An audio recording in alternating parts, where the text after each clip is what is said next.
Olá, gente! Mais um episódio do Resident Cast. Nós estamos na nossa segunda temporada, com muito prazer, muitos convidados maravilhosos. E eu sou Martina Duarte, sou médica formada pela Universidade de Pernambuco e estamos aqui no nosso objetivo, de trazer residentes para contarem um pouquinho sobre a sua trajetória, sobre as suas escolhas, sobre as lutas aí até alcançar a sonhada vaga de residência médica. E no nosso episódio de hoje, nós temos uma querida muito maravilhosa, R1 de Pediatria. Já vou passar para você se apresentar. Seja muito bem-vinda, é um prazer imenso ter você por aqui. Obrigada. Oi, gente, obrigada. Pode se apresentar pra gente. Eu não tô acostumada, com as câmeras, mas vamos lá. Meu nome é Sayene Thalita, eu tenho 26 anos, vou fazer 27 amanhã, inclusive. Olha aí, que legal. Eu sou aqui de Recife, fiz medicina pela UFPS, me formei no finalzinho de 2021. Eita, filha da pandemia também, Isso, filha da pandemia. E aí eu decidi trabalhar, primeiro, para poder decidir o que eu queria fazer. Que na verdade eu me formei, eu não sabia o que eu queria fazer. Então a gente tem muita história aí pra contar. Sim. Porque assim, a residência médica hoje é um caminho meio óbvio, né? Uhum. A gente meio que se forma já com essa, não é que seja uma pressão, mas é até uma questão de mercado também, né? O mercado exige a residência médica. E aí muita gente opta por sair da faculdade e ir direto quando já tem uma escolha. Então não foi o seu caso. Você optou por esperar um tempo. Mas assim, desde a faculdade já tinha em mente que iria fazer residência? Sim. Sempre foi uma realidade. Sim. Principalmente pela questão do mercado de trabalho, Porque a gente sabe que hoje em dia tem muita escola médica abrindo, Brasil afora, e ser generalista não é o suficiente. Não mais, né? Tudo bem que tem as pós-graduações, mas assim, residência para mim sempre foi o padrão ouro, sabe? Porque você realmente entra a fundo naquela área que você pretende fazer, você tem uma experiência maior. E a pós-graduação não, a pós-graduação é aquela coisa muito mais teórica, Você não tem tanta imersão. Assim, na minha opinião, residência sempre foi o caminho para ser feito. Eu não tive outra opção, não. Eu acho que também, assim, a questão de prática mesmo, de carga horária, não tem comparação, Acho que é um caminho possível, cada um tem sua história, seus porquês, e enfim. Mas, diante da possibilidade de se fazer uma residência, acho que concordo plenamente, assim, com você, que realmente é a escolha padrão ouro. E aí, você se formou em 2021, passasse aí pela pandemia no internato. Passei. Caramba. E assim, a FPS, ela sempre deu muito suporte pra gente no sentido de material, sabe? De EPI. Aí a gente não teve afastamento, não teve a opção Seguiu sem atrasos, então. De atrasar. Porque a gente realmente tinha tudo. Tinha lá os capotes, as toucas, as máscaras. Vai trabalhar tudo. Assim. Vai trabalhar sim, na pandemia. Achei uma experiência muito importante. Sayene, e a FPS, o IMIP, de uma forma geral, tem a pediatria muito forte, Sim. Você acha que isso, de alguma forma, lhe estimulou para pedi? Eu não sei. Não. Porque, assim, na verdade, eu sempre quis tudo. Eu era a pessoa que passava... Gostava de tudo. De tudo. Passava pelo rodízio, sei lá, cardiologia. Vou ser cardiologista, certeza. Aí ia, sei lá, pra cirurgia geral. Vou ser cirurgiã. Caramba. Eu tava louca quando eu pensei em ser cardiologista. Aí mudava. Meu Deus. GO. Vou fazer GO. É óbvio que eu vou fazer GO. E qual foi teu último rodízio? Então, meu último rodízio foi clínica médica. Saiu querendo fazer clínica? Na verdade, não. Porque, assim, do lado pessoal, eu tive uma depressão durante a faculdade. E o meu último ano na faculdade foi bem difícil. Inclusive, eu pensei em desistir, não me formar. Caramba, no último ano. No último ano. Mas eu tive muito apoio da minha psiquiatra, da minha família, nesse sentido. Quase que eu não me formava, eu colei grau no último dia de assinar o papel. Meu Deus. De manhã eu tava no IMIP, de noite já era minha colação, pra você ter ideia. Caramba. Um negócio bem louco, assim. Mas deu certo. Acabou que eu terminei, eu disse, sim, eu vou fazer o quê? Porque eu gosto de tudo. Eu até botei uma lista, assim, sabe? De todas as especialidades. Pra excluindo. E eu não conseguia arriscar. Caramba. Nada. Porque eu tava muito aberta a tudo ainda.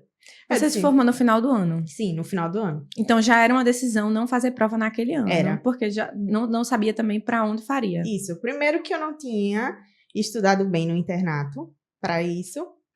Segundo que eu não sabia o que fazer. Aí eu disse, poxa, eu vou trabalhar pra sentir as coisas, sabe? Sentir o que é que mexe com o meu coração. E aí, como foi esse E eu período? trabalhei em tudo que você imaginar.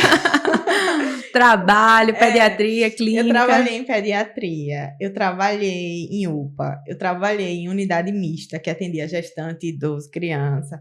Eu trabalhei até em medicina do trabalho, pra você ter ideia. Só lá nos papeizinhos, apto e inapto, apto e inapto. Até nisso eu trabalhei. E aí, uma coisa que eu percebi, não sei se é a hora de contar, é que eu não me estabilizava em nenhum emprego que não fosse com criança. Oh. Eu entrei numa emergência pediátrica, entrei numa UTI pediátrica, e foram os únicos empregos que eu consegui realmente ficar bem, sabe? Trabalhava bem. Com prazer de Com estar prazer ali. e tal. E os outros não. Os outros eu, sei lá, passava 1 mês, 2 meses e saía. Porque eu não gostava. Eu não gostava do clima. Eu não gostava das doenças. Eu não tinha paciência com adulto. E aí, a chavinha foi virando, sabe? Eu disse, opa, Acendendo aquela luz. eu acho que é talvez... pediatria. E, por incrível que pareça, mesmo eu gostando de todas as especialidades, pediatria nunca foi uma especialidade que eu disse, eu vou ser pediatra. Eu acho que foi a única. Que eu passei pela experiência da pediatria no internato. E eu disse, legal, mas eu acho que não é pediatria, não. E pulei pra próxima. Acho que foi a única que eu disse que não era. Olha aí o destino, o que é que faz? E eu dizia, Deus me livre de ser pediatra. Por quê? Deus me livre de ser Achava pediatra. que não tinha essa Achava que eu não identificação. tinha tato com criança, que eu não tinha identificação, Até sabe? que foi ver que tinha sim. A pediatria me pescou lá no... Então, durante o internato, tu optou por se dedicar ao internato e não ao Sim. estudo da residência. Ao internato. Fizesse cursinho ainda no internato? Não, fiz não. Não fez cursinho? Não fiz. 100% internato. 100% Até internato. porque eu acho que o internato do IMIP é um dos Muito mais pesado. puxados, né? Inclusive, eu bato palmas para quem foi da FPS e conseguiu estudar durante o internato, porque é uma loucura, minha gente. Eu imagino. É Todo uma mundo loucura. comenta isso, todo mundo o mesmo discurso. Eu realmente acho que deve ser bem... É um quartel-general. Eu digo que Caramba. na FPS a gente tem 3 momentos. O momento que a gente entra, que tem muito laboratório, não sei o que, aquela coisa toda. Aí um momento de paz no ciclo clínico, que você vai praticamente para tutoria, ambulatório, a galera viaja, tem muito tempo livre. Aí, de repente, o baque do internato, que parece um quartel-general. Ele traz de volta, né? Eu imagino. E aí você optou por realmente não estudar para a prova de residência durante o internato. Sim. E aí, nesse pós, em quanto tempo tu decidiu que queria pediatria? E até chegar nessa escolha de decidir por pediatria, já estava se preparando para algo, já que seria acesso direto? Então, eu decidi fazer o Eu Médico Residente. Assim que eu me formei, eu decidi fazer. Eu paguei o curso. Já iniciou, Iniciei. independente da especialidade. Mas assim, em 2022, né, depois que eu me formei, eu não estudei. Eu paguei e o curso ficou lá rolando. E eu não estudei. Decidiu, optou por trabalhar. Porque aí eu disse, não. Aí chegou assim, no final do ano, eu disse, será que dá tempo eu ver a revisão, não sei o quê? Eu disse, não, sabe uma coisa? Deixa pra lá, ano que vem eu tento. Eu não sei mesmo o que eu quero ainda. Então, não fez prova em 2022. Não fiz prova em 2022. Aí quando foi 2023, eu me matriculei e disse, não, esse ano eu vou estudar. Não sei ainda o que eu quero. Eu sei que é a residência que eu quero. E é acesso direto. E é acesso direto. Então, para qualquer prova que eu estudar, eu não vou ter estudo perdido, sabe? Sim. Aí, eu sou muito do tipo de pessoa que precisa de um objetivo. Aí, no começo do ano foi meio complicado para mim. Porque eu sei que eu estudo para qualquer prova, mas eu queria saber pelo menos uma especialidadezinha, assim, para eu ter uma motivação, ter um foco. Aí eu botei otorrino, pronto, eu vou estudar para fazer otorrino. Aí todo mundo dizia, mas por que otorrino? Eu, não, por quê? Porque sim. Talvez porque mirar em uma das mais concorridas te fizesse passar em qualquer outra. Isso, exato. É uma boa ideia. Eu pensava nisso. Aí eu fiquei, otorrino. Mas lá no fundo não tinha esse desejo por otorrino. Não tinha nada a ver com otorrino. Inclusive, eu tenho agonia com catarro. Ai, meu Deus. E aí, como é que tu lida com isso na pediatria? Não, com catarro de criança, tudo bem. Tudo que é de criança, tá tudo bem. Tudo bem. Cocô de criança, catarro de criança, tá nada tudo que bem. seja de adulto, Nada caramba. que seja de adulto. E aí, eu pensei que decidindo por otorrino, eu ia conseguir me concentrar. Não deu certo. Não deu certo. E aí, eu já tava na metade do ano. E eu, minha gente, vai ser mais um ano perdido. Aí, eu decidi me enclausurar numa salinha de estudo, faltando 3 meses pra prova. Caramba. E aí, foram os 3 meses que eu precisava pra passar. E nesses 3 meses tu não trabalhou? Trabalhei 2 vezes só na semana. 24 horas. Era, na verdade, 12 e 12, separado, né? 2 plantões Eu de ia 12. para um plantão na emergência de 12 horas e depois ia para outro na minha UTI e só estudar. Porque, assim, eu tinha que ter, né, um start de dizer, não, realmente é agora ou nunca. E esse teu start foi a decisão pela especialidade. Foi. É interessante, porque outros convidados que já passaram por aqui já disseram assim, eu não sabia o que eu queria até a hora da inscrição e decidi, e isso não atrapalhou. E outros, eu acho que a maioria se encaixa justamente nesse grupo que você fala, né? De, enquanto eu não decidi por algo que eu queria, eu não consegui ter o estímulo necessário para poder correr atrás. E aí entra aquela coisa, né, de você ficar nesse limbo, né, do que é que eu vou fazer. E quando você tem o foco, não, é isso que eu quero, eu vou atrás dessa vaga. E eu já vi seus relatos, já comentando sobre nas redes sociais, enfim, que você queria o IMIP. Sim. E aí, quando você decidiu por pediatria, você já tinha isso em mente? Sim. Só iria fazer CSPE? Só IMIP. Na minha Se cabeça, não passasse no IMIP, não iria para outro? Não, ia não. Caramba. Tanto é que nas minhas opções de residência, eu botei IMIP. Eita! E passou direto no IMIP. Foi, graças a Deus, muito deu bem. certo. Não fez prova para nenhum outro estado, não fez ENARE, nada. Não. Foco total. Uhum. E o que foi esse despertar pelo IMIP, por ter sido aluna de lá? Sim, eu sabia que se for pediatria, assim, né? Pediatria e GO são os carros-chefes, né? Do IMIP. Do IMIP. Se fosse pediatria ou GO, tinha que ser no IMIP, de alguma forma. Alguma coisa dentro de mim dizia, não, ali é meu lugar. É o lugar que eu pertenço, é o lugar que eu me sinto bem, é o lugar que, assim, eu acho, inclusive, um absurdo quem fala mal do IMIP. Eita, é defensora do IMIP. Sou. Aí, pronto, foi IMIP. E aí, deu certo já de primeira? Deu. Agora, vamos falar desses 3 meses de preparação. É um tempo curto. Muito curto. Para uma residência das mais concorridas, que é o IMIP, para pediatria. Como foi a estratégia? Como é que você traçou esse plano aí? Você disse que se enclausurou, né? Ali 3 meses naquele lugar. O que é que você fazia antes desses 3 meses? O que é que você precisou abrir mão para poder tomar essa decisão e correr atrás dessa vaga? Conta aí pra gente. Primeiro, eu tive que abrir mão do conforto da minha casa. Porque, apesar de ter um espaço para estudar dentro de casa, não é a mesma coisa. Você mora com sua família? Eu sou casada. Eu moro com meu esposo. E assim, ele trabalha, eu fico em casa só, eu e a minha cachorrinha. E não tem tanta distração, sabe? Mas eu sentia que faltava alguma coisa a mais. Porque um desconforto, talvez. Um desconforto. Um lugar que eu dissesse, não, eu vou para tal lugar, vou me fechar naquele lugar, vou sair de tal hora. Como se fosse realmente um trabalho, sabe? E aí eu abri mão do conforto da minha casa para ir para uma salinha de estudos. E aí eu ia todos os dias, quando eu não estava trabalhando, principalmente, de manhã, só saía quando a salinha fechava. Era uma salinha bem aconchegante, tinha a cozinha, a copa, tinha as outras pessoas Mas lá. não tinha sua cama. Mas não tinha minha cama, né? Não tinha meu sofá, minha TV, não tinha isso. E aí foi assim, eu estava lá para estudar, eu sentia que eu realmente estava totalmente presente e comprometida com aquilo. E eu acho que isso fez toda a diferença. E o ambiente, né? De ver outras pessoas lá estudando. Acho que isso desperta em você aquela... Caramba, tá todo mundo estudando, eu também tenho que estudar. E eu lembrei muito do cursinho. Porque foi bem parecido quando eu me propus em passar em medicina, sabe? Eu lembro que eu estava bem dispersa e eu estudava em casa. E a partir do momento que eu disse, não, eu vou começar a estudar na sala de estudo do cursinho, deu certo. Aí, na preparação para a residência, eu disse, por que não repetir? Sim, se deu certo lá atrás. E aí, a primeira decisão foi por abrir mão. Isso, abrir mão do conforto da minha casa. Isso há 3 meses da prova. Já com a prova com data, né? Com data, todo mundo já muito sabido, tendo feito milhões de simulados, e eu assim... E aí, qual o plano? Aí, depois de estar na sala de estudos. Entrei na sala de estudos, que eu vi aquele cronograma já todo acumulado, digamos assim. Totalmente atrasada. Eu disse, eu não vou parar para ler a teoria. Eu vou direto para a prática. Porque eu sou assim. Eu já conhecia como era meu perfil de estudo.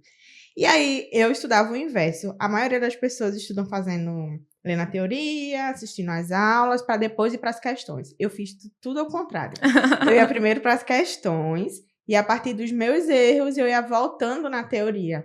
Tanto é que eu fiz um caderninho de erros, Eu fiz muita questão. Não sei quantas questões eu fiz, mas assim, era por dia mais de 200 questões que eu fazia, sabe? No digital.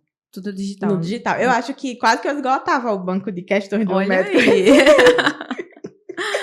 Foi. Então, essa foi a tua estratégia mais forte. E aí, questão, encontrava o erro, voltava para estudar teoria, anotava no caderninho de erros. E quando eu ia revisar, eu não ia na revisão tradicional também. Eu ia principalmente no meu caderninho de erros. Porque ali eu via quais eram os meus defeitos, sabe? Massa. E aí, o caderno de erros, então, era teu companheiro de todos os dias. Era. Encheu esse caderninho de erros. Enchi. Mas não era um caderno físico, era digital também. Era no Google Drive. Entendi. Eu deixava ele lá. E hoje, sempre que eu quisesse editar, só era já estava lá, perfeito. E hoje, na plataforma do Médico Residente, já tem o caderno de erros incluso. Sim. Que não tinha nessa época, né? E hoje a gente já tem. Você faz a questão, já aparece a opção de caderno de erros para você já incluir. Então, assim, para além dessa estratégia de fazer questões, tu fazia simulados, assim, simular mesmo real. Eu fazia lá na salinha de estudos. Na salinha de estudos. Eu fazia 2 a 3 simulados por semana. Porque eu não tinha tempo, né? Eu tinha que fazer o máximo que eu conseguisse. Normalmente eram 2 que eu fazia, mas quando dava pra fazer 3, eu fazia 3. E sempre eram os de 100 questões. Quando eu pegava os simulados de 50, eu juntava 2, sabe? Eu pegava 2 simulados do médico de 50 e 50 e fazia 100 questões. E prova na íntegra? Tipo, provas antigas fazia também. Zerasse as provas da CSPE? Não, zerar eu não zerei, não. Mas eu fiz de 2016 pra cá, todas. E qual era teu ponto fraco aí na cirurgia geral? Caramba, de tudo, né? Mas eu acho que é uma queixa de todo mundo, né? Geral. A prova de cirurgia geral da CSPE é bem louca. E na hora da prova mesmo, na prova que você passou, conseguisse ir bem em cirurgia? Então, não fui muito bem em cirurgia. Fiz o possível e foi o suficiente para passar. Ótimo. Isso era o que bastava. Importa. Eu deixei por último. Realmente era a área que era a maior dificuldade. Não pela teoria em si, mas pela forma como a prova ela é feita, sabe? Eu acho que é uma prova que merece ser olhada com mais carinho. Sim. Pela banca. E os detalhes, né? O detalhe teórico. Agora me diz uma coisa, você disse a mim que tinha um caderno de erros e tua estratégia era baseado nisso, né? Uhum. E aí a gente dá de cara com aquela questão de errar, porque a gente não gosta de errar. E na nossa profissão o erro é visto com muito preconceito, né? É como se a gente não tivesse esse direito, né? A gente não pode errar. E aí, diante disso, você já formada nesse corre aí, com data para acabar, com cronograma atrasado, como é que você lidava com esse erro de errar a questão? Como era a sensação? Como era que você lidava com isso? Na minha cabeça eu sempre tive muito claro de que prova é prova, vida real é vida real, sabe? Porque muita gente às vezes confunde as coisas, acha que se você vai mal numa prova é porque você é um péssimo profissional. E não é isso. Acontece de ter pessoas que são ótimas em prova e são péssimos profissionais, porque prova é estratégia. Prova é estratégia, é conteúdo, é você conhecer a banca. Então, assim, não foi uma dificuldade para mim, sabe? Eu errava, mas eu errava sabendo que aquilo ali não significava que eu era uma profissional ruim. Que é porque tinha uma casca de banana. Sim. Né? Tendo essa visão, olhando o outro lado da moeda, né? Sim. E eu acho que como você focava em fazer o seu caderninho de erros, estudar baseado nisso, o erro era meio que uma oportunidade de te fazer estudar. Então, isso amenizava um pouquinho esse peso. Uhum. Aí, baseado, nesses 3 meses, o teu estudo era baseado. Questões. Caderno de erro, revisão. Vi-se nenhuma aula. Eu vi. Viu algumas? Mas não todas. Baseada no meu caderno de erros, mais uma vez. Errava alguma questão e ia atrás da aula. Quando eu via que era um assunto que eu não conseguia ler direito, porque ou era muito comprido, ou era meio complexo, eu preferia assistir às aulas. Perfeito. Me diz uma coisa, nesses 3 meses aí, conseguiu incluir alguma atividade de lazer, alguma atividade física? Ou ficou totalmente imersa? Você já contou pra gente que teve durante o internato uma questão de saúde mental importante. E aí saísse disso, conseguiu superar essa parte. Tu acha que durante esses 3 meses algo pesou aí nessa questão de saúde mental? Tinha um refúgio? Tinha alguma coisa, uma válvula de escape? Tinha. Inclusive, não era uma coisa legal, tá, minha gente? Eu fugia na comida. E aí eu engordei alguns quilos. Eu imagino. Mas assim, valeu a pena. Comia estudando? Comia estudando. Porque e nada de lazer, nada? Não vou dizer que não tinha nada. Tinha. Eu fazia minha terapia, sempre que estava na salinha de estudos, e dava o horário da minha terapia, eu ia para minha psicóloga, voltava para a salinha de estudos. Fazia terapia presencial. Presencial. Voltava para a salinha de estudos. E, assim, atividade física, no sentido de ir para academia, essas coisas, eu realmente não fiz. Nada. Nem na época da faculdade tu já não tinha na essa época prática. da faculdade eu fazia Então muita tu atividade abandonou física. aí. Abandonei E pra já estudar. voltou. Conseguiu voltar no R1. Então, não. O Não, mas eu R1. pretendo voltar. Muito bem, acho que vale a pena. E outro assunto, assim, bem delicado, distrações, como é que você lidava? Qual é a sua maior distração, assim, quando tá estudando? Meu celular. Celular, Eu rede acho social, que Rede social. Eita. Eu tinha que deixar o meu celular longe de mim. Mesmo na salinha de estudos? Mesmo na salinha de estudos. Às vezes eu ia pra salinha de estudos e deixava o celular em casa. Eu Era ficava uma boa totalmente off. alternativa. Não tinha como se distrair. Não tinha como. E aí a estratégia realmente para lidar com distrações era deixar o celular o mais longe possível. Outra distração, alguma coisa que Minha incomodava. cama, mas aí resolveu quando eu fui pra salinha de estudos. Então, assim, muito bem focada. Definia o que estava atrapalhando e era isto. Era. E chegando aí, pertinho da fase da prova, faltando semanas para a prova, alguma coisa mudou? Eu continuei pra salinha de estudos.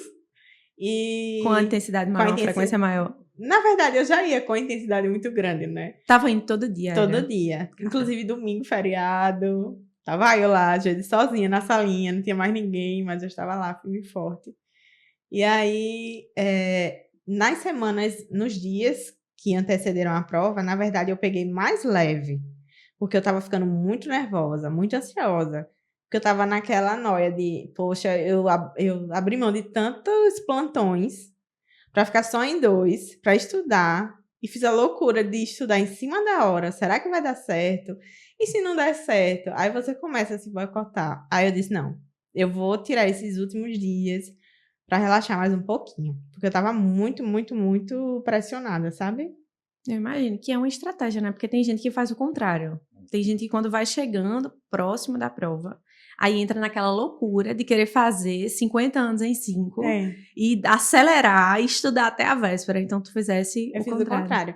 Na última semana, a única coisa que eu fiz foi ver a semana da revisão do meu médico residente. Sim, eu não fiquei fazendo as questões, as 1000 questões por dia, não. E nisso tu sentia paz? Sentia. Na véspera de prova não estudou? Não, na véspera. Olha aí, no dia conta antes, esses detalhes. Um dia antes? Sim. Eu fui pro aulão, né? Teve aulão. Muito bem, fui. O aulão da aprovação tem que ir. Com certeza. Muita gente disse, não vou não, porque eu vou descansar. Eu disse, não, eu vou, porque eles podem ter alguma carta na manga. E tiveram várias. Muita carta na manga.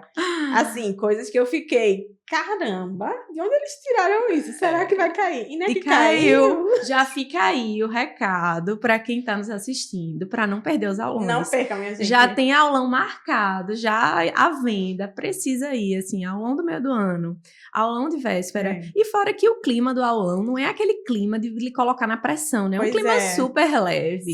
Um coffee break, assim, inesquecível. Sorteios, enfim, eu também acho que vale muito a pena. Acho que faz diferença, né? Porque você fica imerso naquele cenário mesmo de prova, só que não é aquele cenário de competitividade, de colocando pressão, né? Não. Ensinando de maneira muito leve, aquelas aulas mais tranquilas. É muito agradável. Recheadas de piadas, enfim. Acho que vale a pena, é uma boa estratégia. E aí, no dia da prova, como foi a tua estratégia no dia da prova? Então, no dia da prova, eu tava muito, muito, muito nervosa. Eu imagino. Tanto é que eu passei mal durante a prova. Caramba! Como foi isso? Eu tava lá, minha pressão caiu, eu desmaiei. Na sala, cheia de médicos. Cheia de médicos. E cada um cuidando da sua própria vida, querendo fazer sua prova. Exato. Como foi? Precisasse sair? Precisei. Me levaram pra fora. Tu desmaiou na hora da prova? Apaguei, assim. Tu tinha se alimentado antes, Tinha, assim, normal? Mas assim, eu acho que foi de nervosismo mesmo. Eu acho que eu passei uma hora, mais ou menos, 1 hora e um pouquinho. Não tô acreditando. Foi. Sério? O pessoal lá, ligando pra ambulância, pra me levar. Não acredito. Tu perderia a prova. Eu perderia a prova, mas aí eu me recuperei. Aí minha pressão voltou ao normal. Mas peraí, um parênteses. Quando a gente passa mal, tem uma equipe lá? Tem. Eu não sabia. mas Tô tem. sabendo agora. Fiquem tranquilos, se vocês passarem mal, tem uma equipe. Caramba. É. E aí te olharam os sinais vitais Sim. e etc. Viram que tava com a pressão baixinha. Sim. Aí, inclusive, quando eu acordei, eu tava com os pés pra cima, deitada lá numa maca no chão. Meu Deus. E o pessoal ligando para contatos, né? Vendo meus documentos. Mas eu fui acordando. E tu Aí, se negou a sair, então. Porque disseram, eles estavam te chamando. não, a ambulância tá chegando. Eu, ambulância?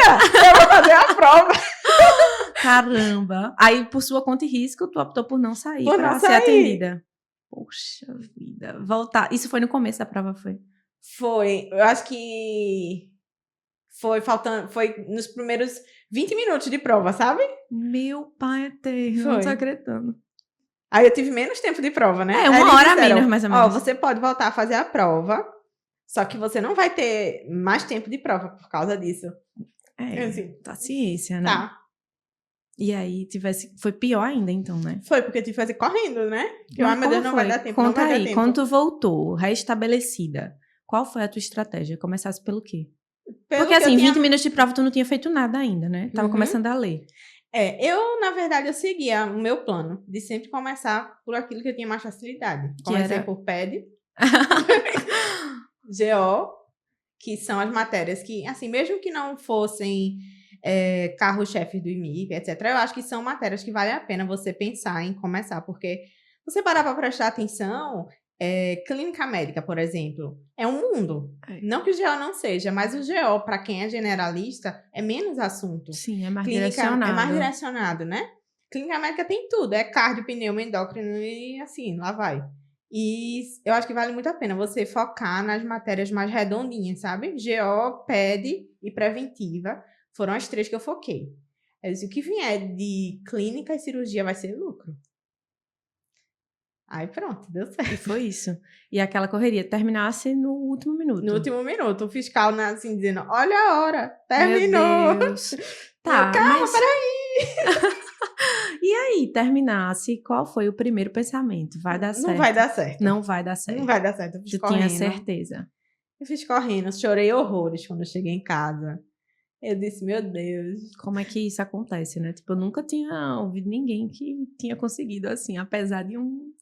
Porque assim, imprevisto que você não imagina, né? Desmaiar na hora da prova. E eu nunca passei mal assim em prova, sabe? Não é algo comum. Não, assim, no Meu máximo Deus. uma dor de barriga um dia antes. Mas na hora da prova, na hora sim. da prova. Poxa vida. Então, se terminasse a prova com o pensamento não vai dar certo. Não vai dar certo, fui chorando. Já começasse a planejar o próximo ano. Já, me matriculei de novo. Oh, meu Deus. Foi. Falei com o pessoal da secretaria do médico. Aí o pessoal, tem certeza que quer fazer agora? Eu disse, tenho. Aproveitar a promoção, as coisas que tem desde aluno. Isso depois da prova, depois já da prova. Imediatamente. E aí? E aí, quando saiu o gabarito preliminar... Participasse daqueles grupos, colocasse número de acertos e tal. Corrigiu a prova? Corrigi. No dia? Corrigi. O que é que tu pensou? Aí, quando eu corrigi, eu disse, é mentira. Vai ter um bocado de questão anulada, eu vou perder isso aí tudinho. Vai ter gabarito errado. Ai, meu Deus, cadê a fé dessa Não, menina? É mentira. Então, você foi bem, né? Na média geral. Fui. E aí? Aí colocou nos grupos, viu que dava. Foi. Mesmo assim, não tivesse... Não tive. Eu só que, na verdade, eu acho Vai que... dar errado. Vai dar errado. Tem alguém mentindo nota aí. Meu dizendo Deus, que acertou menos. é. E aí? Tu seguisse normal, continuasse a estudar? Continuei estudando, trabalhando. Voltou a trabalhar mais, então. Voltei. E aí, eu não ficava nem olhando muito os grupos, sabe? Eu via que, às vezes, tinha, sei lá, 800 mensagens. Eu, não dá não, eu não vou ler não, o que é isso não. Apagava. Apagava. Até que saiu o resultado, né? Sim. Tu foi olhar o resultado. Então, tu tinha alguma esperança, hein? Alguma coisa dentro de mim disse, custa nada. E, de repente, como foi a sensação? Tu tava onde nesse dia? Eu tava em casa. De repente, abriu o teu nome lá no IMIP. Uhum. Como foi essa sensação nesse momento? Eu fiquei, Passou acho um filme que na uns cabeça. 10 minutos, assim. Essa sou eu mesmo? É o meu nome. É o meu nome. Aí Não é eu só possível. letrava, assim, as letras. S, A... Pra ver se era eu mesmo, né? Eu Sei não tô lá, vai que acreditando. tivesse outra Sayene. Eu sei que o nome é difícil, mas É um vai nome que, muito né? diferente. Como foi a sensação? Conta pra gente. Eu fiquei em choque, Não mulher. consegui acreditar. Não consegui acreditar. Meu marido ficou muito mais animado que Do eu. que Ele tu. pulando É dentro de casa, você assim. mesmo. E eu, peraí, pô, não fica feliz não, se não for eu. Não acredito, não. Aí Saísse ele, assim é teu da realidade. CPF, Não é tua possível. matrícula. E no IMIP já, tu já Aham. passou de primeiro no IMIP, porque no caso tu não tinha outra opção. Não. Tu colocou IMIP no IMIP, primeiro, MIP, segundo, MIP, terceiro. Foi. Que massa, que legal. E aí, do resultado até iniciar a residência, o que é que fizesse? Ah, foi um processo com a minha terapeuta, né? Porque depois que eu vi, né, que eu tava aceitando o que eu tinha passado, eu fiquei, certo, eu passei. E agora? Será que eu sou boa o suficiente pro IMIP? Não acredito que É. ainda tivesse isso, né? E aí, como foi esse processo? Porque, assim, muitas pessoas estudaram mais, tiveram uma base melhor. Eu sei que Começou a se estudar pra boicotar prova, de novo, né? Eu né? comecei a me boicotar de novo. E até que chegou o dia. Chegou o dia. Primeiro dia como residente. Foi incrível, na verdade. Incrível, incrível. O ambiente já era familiar, né? Já era familiar. Eu tinha muito medo do que o pessoal falava. Porque as residências no IMIP, não só de pediatria, tinham a fama de serem muito competitivas, né? Aquele clima competitivo entre os residentes e tal.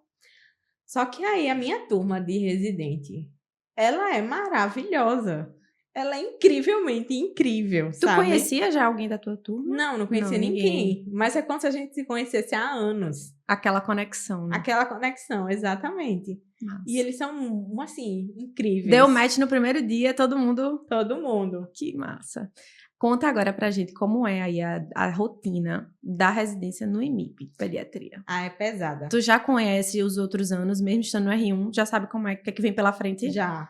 Conta pra gente. É bem Como é o R1? pesada. Assim, eu tô no rodízio de enfermaria, né? São quantos meses de enfermaria? No R1 são 5 meses de enfermaria. Só que assim, Um sortido, tempinho. né? Tem gente que vai pegar seguido, tem gente que vai pegar 2 Ah, agora, entendi. 3 Não depois. necessariamente 5 seguidos. Isso. E como é que ficou a tua divisão? Comecei por enfermaria, março e abril. Mês que vem eu tô em ambulatório. Ambulatório de pediatria geral. Pediatria geral. Aí depois eu vou... Eu nem sei pra onde eu vou, pra emergência. Enfim, eu não sei. Não sabe, tu sabe Eu sei todos a os ordem, rodízios? mas não tá na minha cachola. E tu sabe o R2 e R3, como é a rotina? Sim, R2 começa a adentrar mais nas especialidades, né? A gente Tem não- rodízios externos, né? Isso, tem rodízio externo. Na verdade, a maioria dos rodízios são no IMIP. Eu acho que a gente só tem 3 externos, que é o PSF, que eu acho que todo mundo tem PSF desde o primeiro ano, o rodízio no HR e o rodízio na Infecto do UOC. E o PSF, vocês rodam em alguma unidade de saúde Isso, do Recife. do Recife. Atendendo como sozinhos? Não, Porque a gente maioria tem das unidades não vai ter pediatra, né? Pois é uma Vocês coisa... vão ser preceptorados pelo médico de saúde de família? Pelo médico de saúde de família. Ah, entendi. Na pediatria, na atenção básica. Sim, Mas- a gente vai ver a enfermeira na puericultura, vai ver o médico atendendo a parte da pediatria lá. Tem gente que vai ficar atendendo adulto, o que eu não entendo, mas tudo bem. É, porque Não faz sentido. foge um pouquinho da... É. Mas é por causa da estrutura das nossas unidades de saúde, né? A gente não tem pediatra em todas as não unidades. tem. E o R3?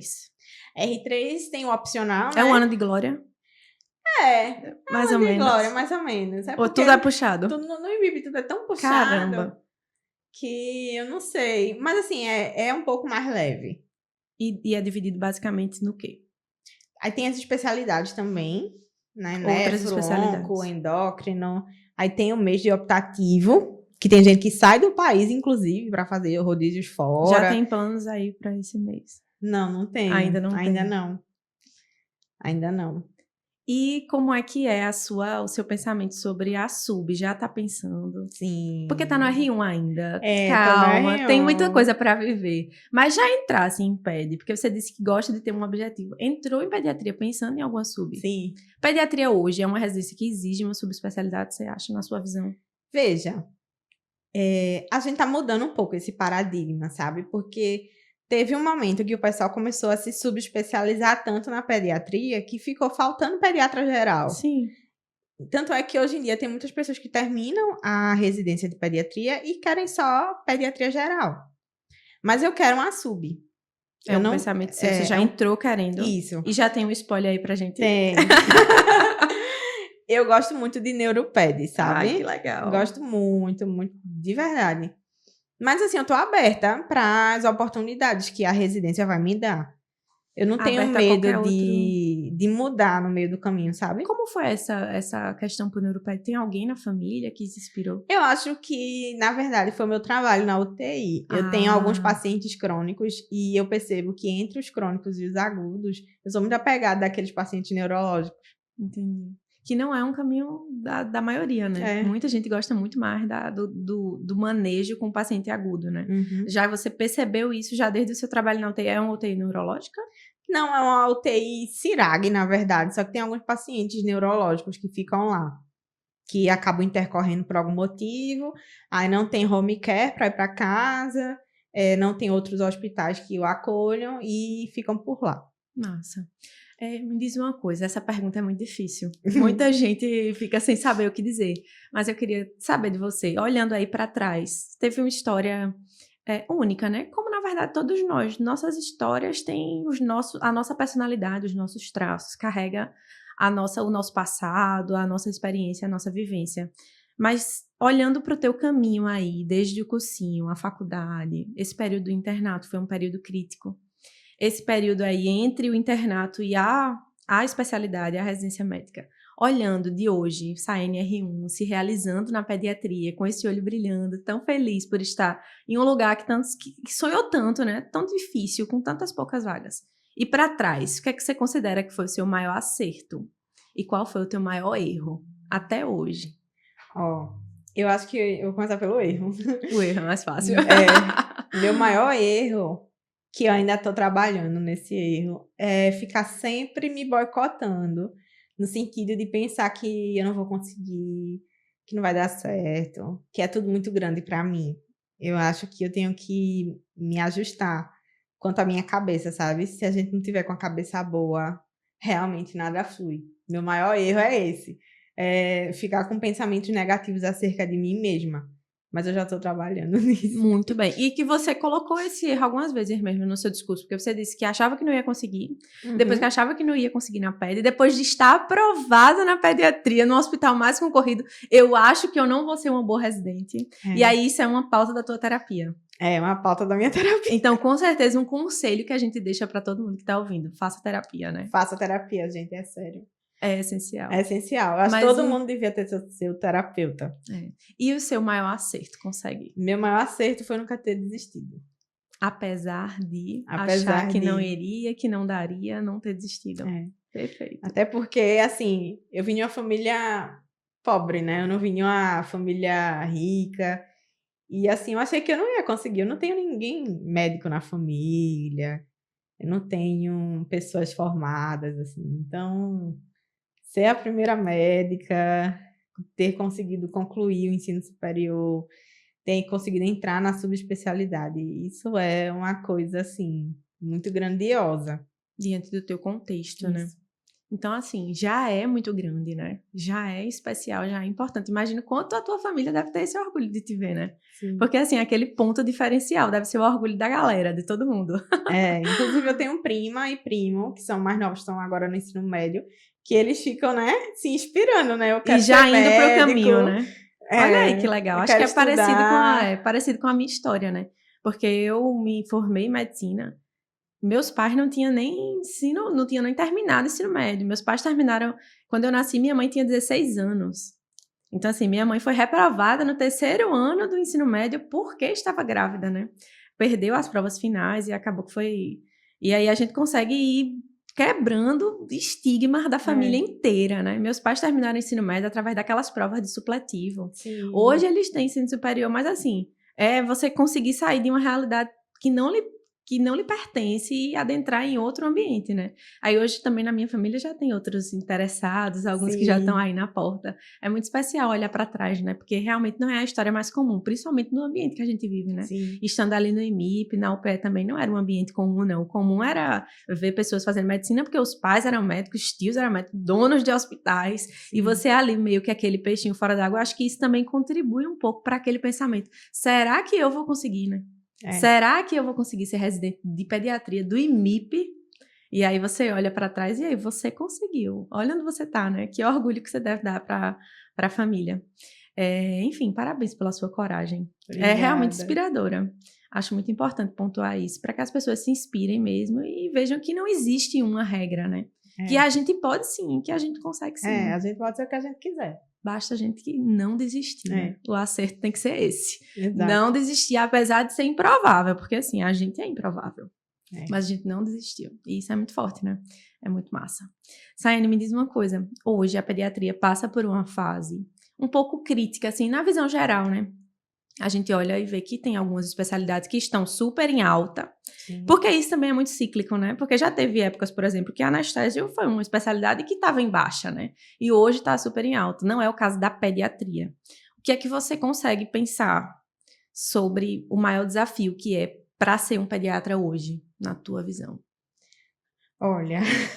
Alguns, né? Alguns. Eu acho que tem essa questão do mercado, né? Porque o Brasil não é mais aquele país que tem muita criança e pouco idoso. A gente já está com a evolução aí da pirâmide etária já se invertendo. Bem mudança, né?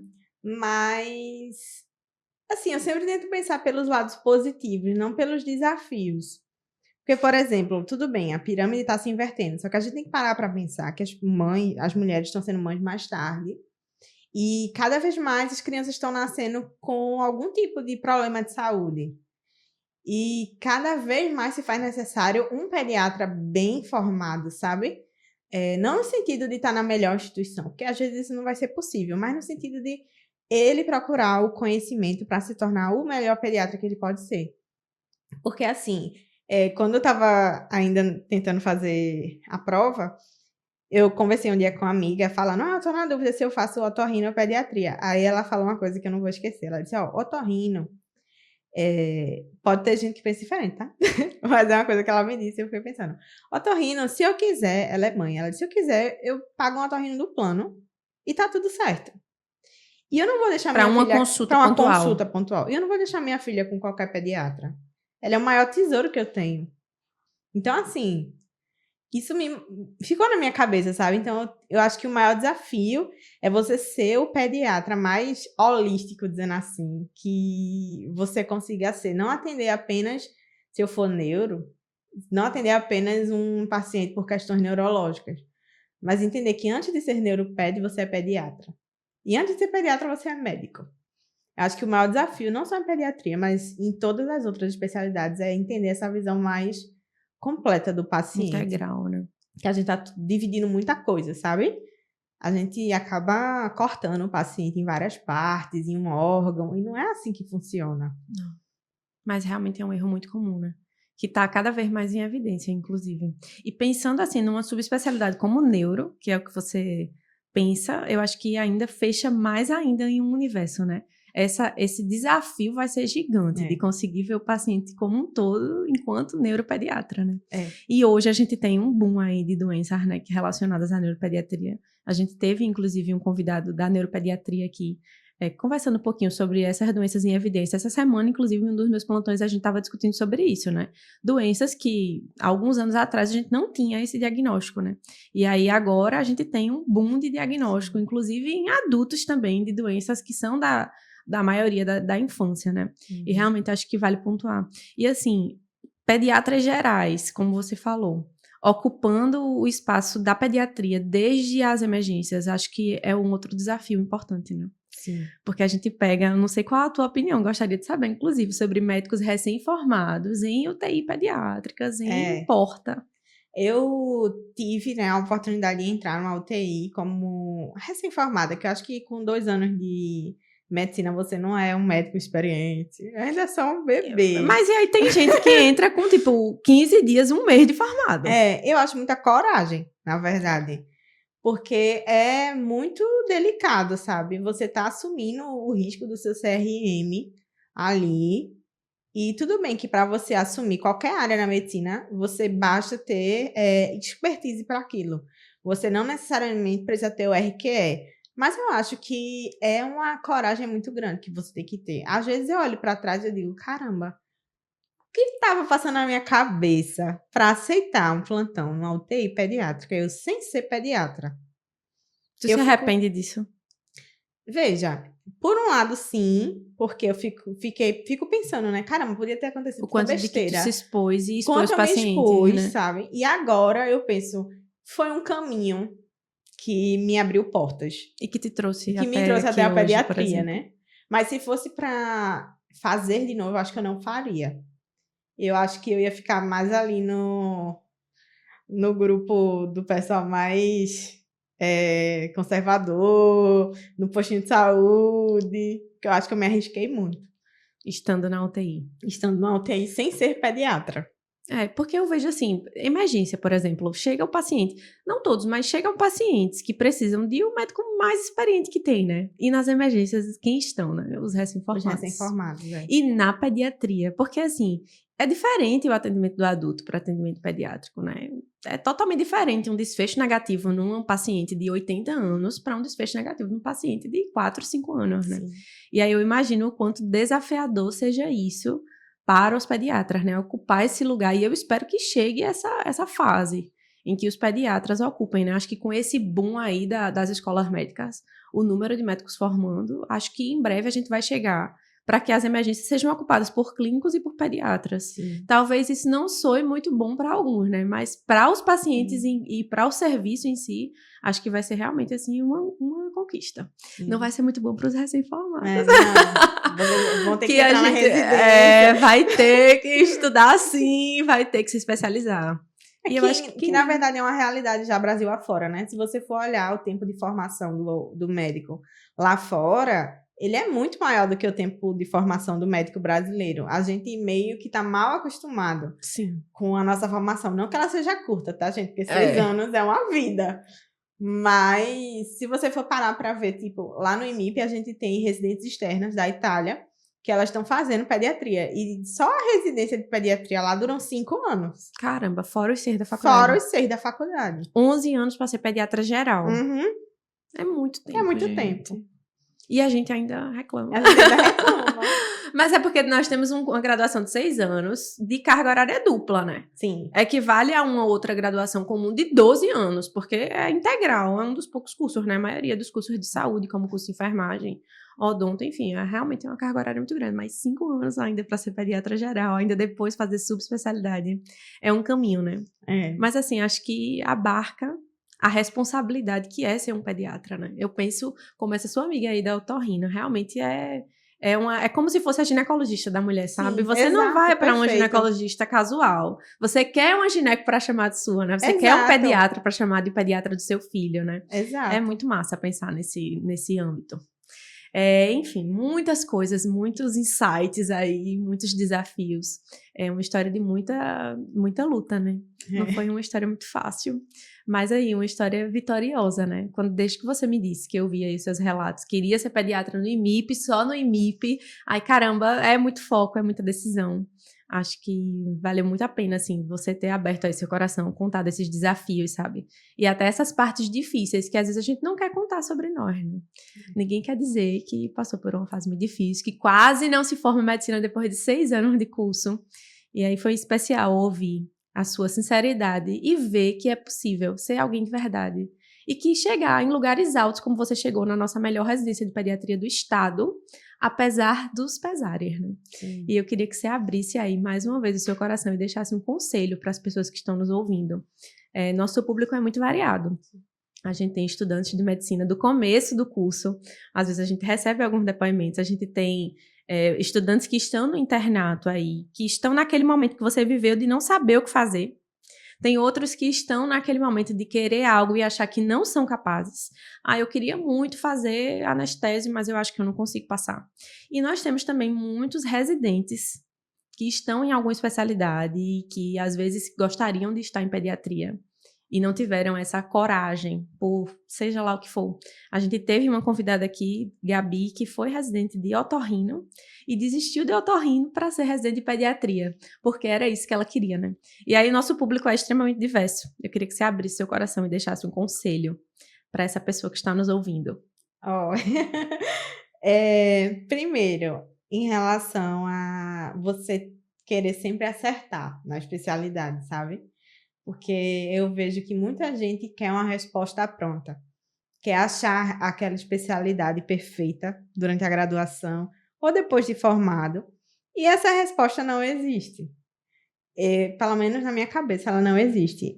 Eu acho que se no meio do caminho eu me encontrar em outra coisa que não for pediatria, tá tudo bem. Eu acho que aquela pessoa que começou uma residência e viu que não era aquilo, tá tudo bem. É assim, a vida ela não é um negócio de, não, tem que ser assim, certo é certo, errado é errado. Não, existem diversas possibilidades, sabe? E eu acho que o que vale é você tentar e não desistir, né? E a outra coisa é em relação ao tempo, né? Cada um tem o seu tempo. Cada um cresce de uma forma diferente, cada um tem a sua história. Tem gente que vai entrar na residência assim que se formar, tem gente que vai demorar 7 anos para entrar na residência. E também tá tudo bem. A gente não precisa apressar as coisas, né? A gente vive muito acelerado de querer que tudo dê certo no tempo da gente. Mas não é assim que acontece. Cada um tem seu tempo. E eu vejo que se eu tivesse entrado na residência, seja lá qual fosse a especialidade, assim que eu tivesse me formado, eu não tinha encontrado as pessoas que eu encontrei no R1 agora, que são pessoas muito especiais para mim. Parece que estava todo mundo se esperando. Exato. Eu acho que Deus prepara tudo certinho, sabe? Tudo certinho. Ele sabe a especialidade que você vai entrar, ele sabe com quem você vai estudar, ele sabe o tempo certo para tudo. Eu acho que a gente colocar na cabeça que há tempo para tudo debaixo do céu é essencial. Acho que pensar que em 2021, quando você formou, se tivesse entrado em 2022, talvez algum paciente que mudou a tua visão da pediatria tivesse sido extremamente importante para você, ainda não tivesse nem nascido, né? Pois é. E você precisava encontrar. Então, acho que essa visão, eu compartilho muito dessa visão também, eu tenho muita fé. Sou bem, assim, creio muito em Deus mesmo e nos caminhos dele, e eu penso muito isso, sabe? Quando eu tive que optar por desistir da residência médica esse ano, e aí quando eu tive que optar por desistir da residência médica esse ano, eu me peguei pensando nisso, sabe? Talvez eu tenha que ter algum colega de residência que vai me tornar uma ginecologista obstetra melhor, e esse colega não vai estar agora nessa turma, enfim. E aí me peguei analisando tantas outras coisas. São decisões difíceis, né? Sim. Porque de repente a gente é criança, de repente a gente é adolescente, tem que escolher a profissão que vai seguir na vida. Do nada a gente tá na faculdade e aí a gente tem que escolher qual especialidade a gente vai ter que seguir, e aí vão nos colocando decisões difíceis e a gente percebe assim, caramba, agora eu cresci. Agora sou eu por eu mesma e eu vou ter que decidir. Mas, enfim, admiro muito sua coragem aí, sua decisão, seu foco. Ser esse tipo de pessoa que eu me identifico muito, de ter que ter um foco, eu quero passar esse ano em tal lugar e conseguir. Parabéns aí pela sua dedicação. Obrigada. É um orgulho, assim, ter pessoas assim na medicina, sabe? Que decidem o que querem, que lutam pelo que querem e que chegam aí. Eu tenho certeza que você está fazendo a diferença e que esses mini pacientes estão sendo muito sortudos por lhe encontrar. E você é grande, sim. Você, com certeza, se você está hoje onde você está, é porque você tem, com certeza, material suficiente para estar lá. E muito sucesso na sua caminhada. Ai, parabéns! Foi um prazer ter você aqui. Espero que sua história aí inspire muita gente que está nos ouvindo e que pessoas possam tomar decisões importantes através da sua decisão, né? Que inspire gente, muita. E que, muito obrigada pela sua disponibilidade, né? De ter aí no R1 de pediatria. No R1 de pediatria, ter aí tirado um tempinho pra gente. Foi muito especial. Muitíssimo obrigada. E muito obrigada a todo mundo que está nos ouvindo. Em breve tem mais episódios da segunda temporada.